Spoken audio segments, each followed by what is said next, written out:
91 Introduction. Noon, in the school courtyard. Perseus asked Winnie to help him set up the venue in advance, and then rushed over after quickly finishing his meal at the cafeteria. He underestimated the girls' desire to achieve great success. There was already a long queue. The venue was actually quite simple. There were just 3 tables, a pen, and some paper. There's absolutely no need to make it any more complicated. The emperor's purpose in appointing him as the concubine-selecting official was to make Andre give up on Ivaisa and fall in love with another girl.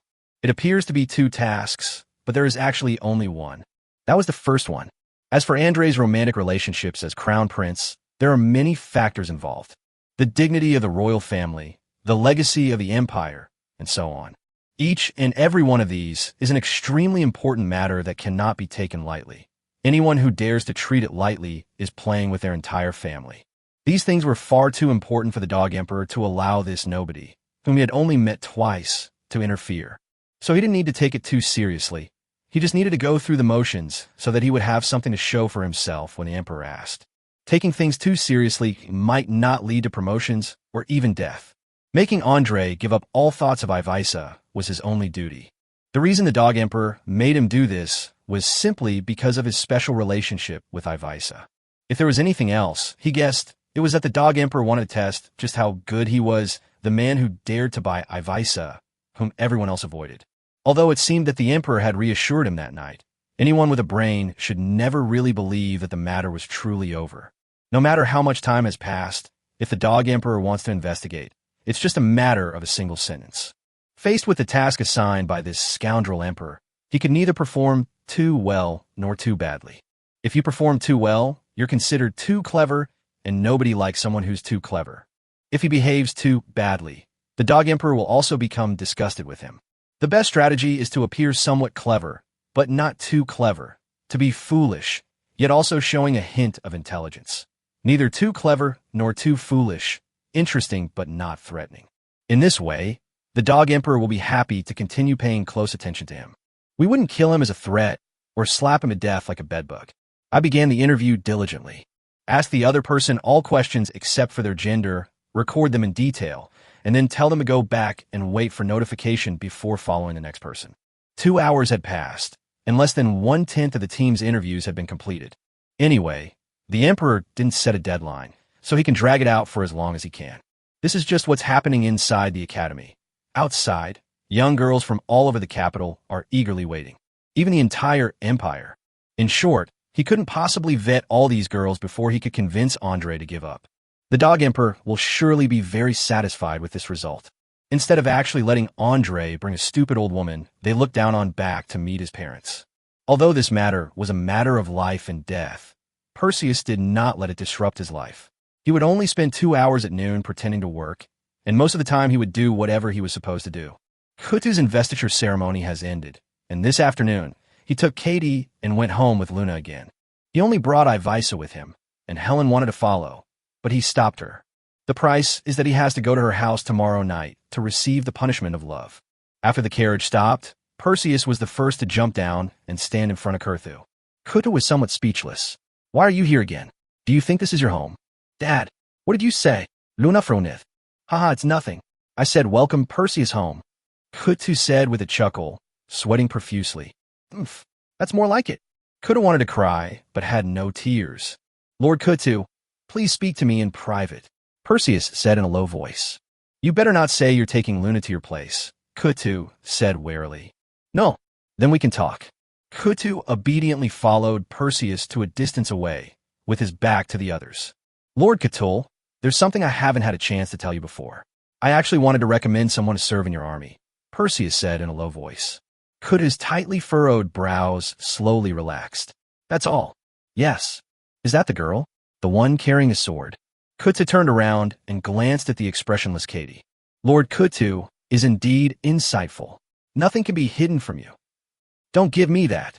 Khutu still laughed.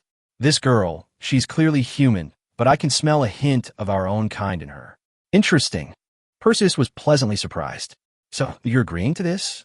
"Who said I agreed?" Khutu said with a dark face. Perseus watched him silently. "First, you need to explain to me clearly what your relationship is with this girl." Khutu grinned.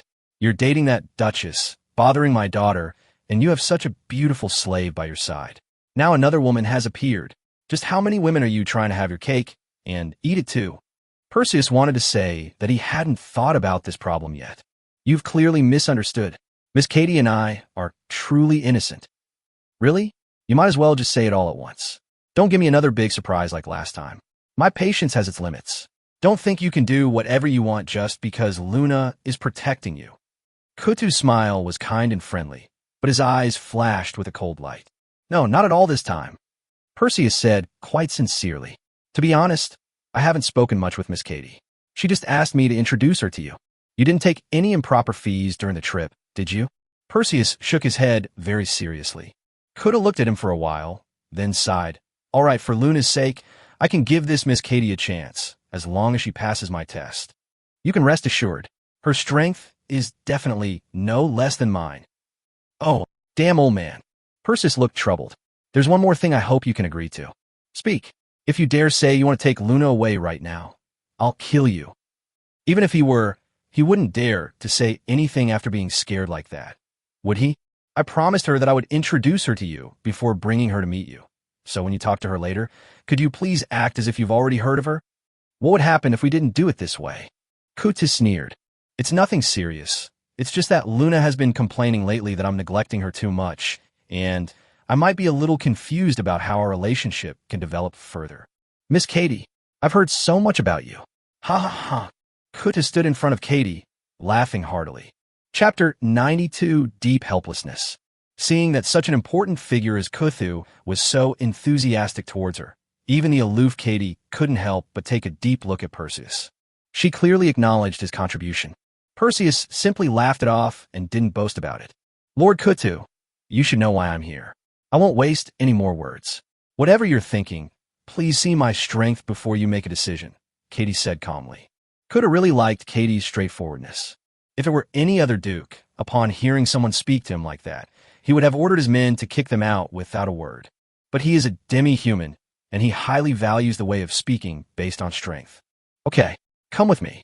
This enthusiasm did not stem from anyone's conspiracy. Kuta led Katie to an open space, with Perseus and the others following behind. The two were far away from the crowd, less than 10 meters apart. Kuta beckoned. You only have one chance. Attack with all your might. If you can satisfy me, there's nothing more to say. If not, go back to where you came from. Understood. Katie raised her greatsword. Come. Katie remained silent, her greatsword slamming down heavily towards Kutu. A massive golden sword beam appeared out of thin air with a terrifying force capable of splitting mountains and shattering rocks, startling everyone present. Kutu's eyes were solemn, but he still grinned and turned one of his large hands into a giant wolf claw to catch the sword light. In the blink of an eye, the two collided, and Kutu's expression changed instantly. The momentum of the sword light did not stop there. It continued to press down, as if it would not give up until it cut something down. Kutu's arm muscles bulged dramatically, and he clenched his teeth, his giant claws gripping tightly.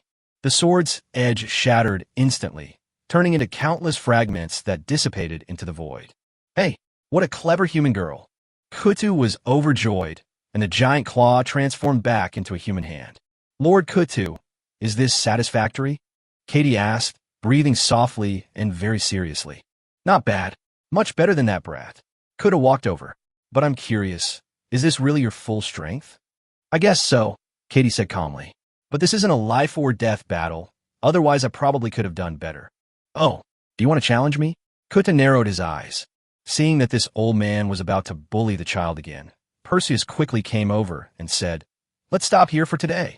Miss Katie, we need to get back before it gets dark. What a pity. Katie sighed softly. Tis.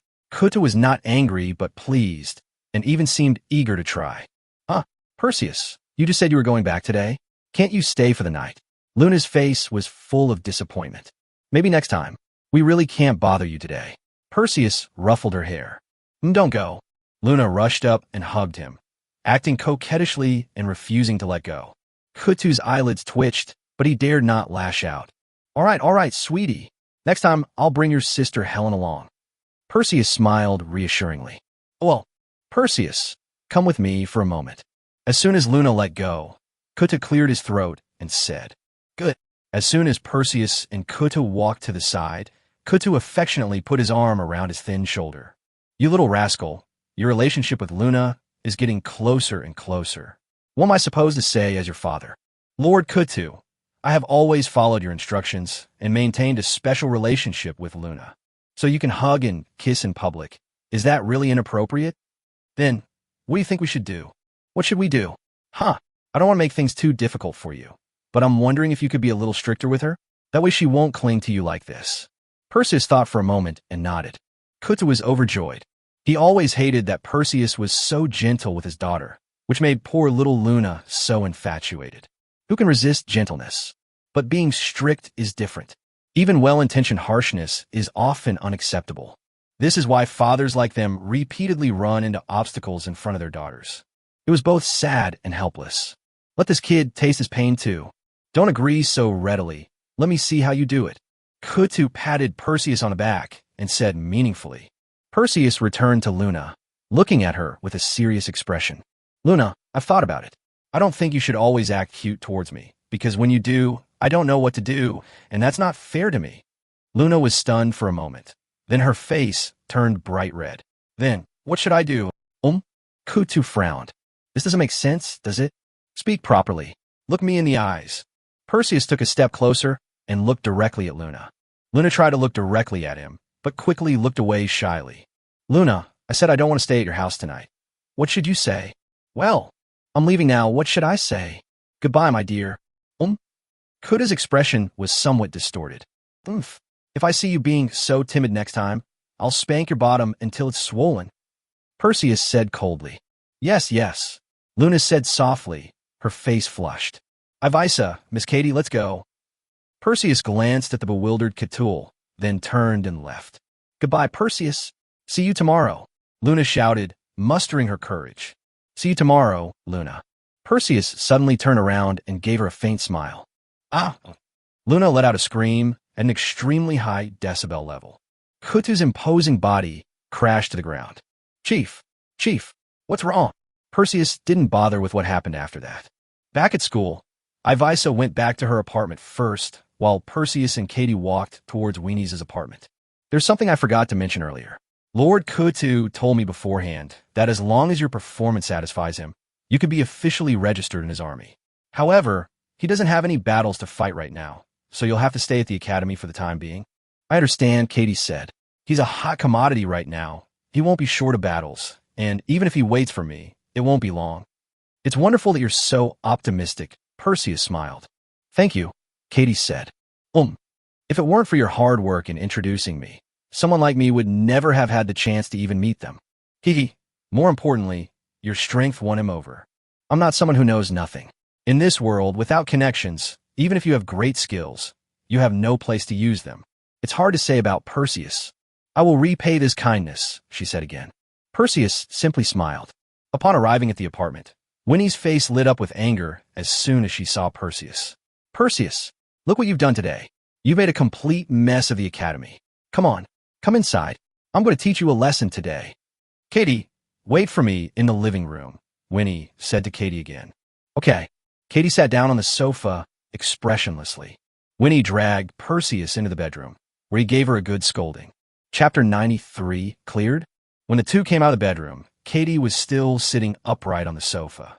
Perseus knew that with Katie's perception, she must know what he and Winnie were doing behind her back, but she didn't react or complain at all. What a terrible girl. "Miss Katie, I'm leaving now. See you tomorrow," Perseus said. Katie nodded. "Goodbye, Ms. Winnie," Perseus smiled. Winnie lowered her head, her cheeks slightly flushed, and her eyes sparkled with excitement. "This woman is really—" Perseus twitched the corner of his mouth. He simply reached an agreement with the other party, and this woman is already so excited. It seems we underestimated how troublesome this woman was. The agreement stipulated that Winnie could not approach him for 10 days. If he could just get through these 10 days, he would be responsible for turning her into a real woman. Whether Winnie could do it or not, he didn't care. Anyway, he had already made it clear to her that no matter how things developed in the future, they would just have a normal mutual assistance relationship and absolutely not get entangled. What if she knowingly committed the crime? Then let's find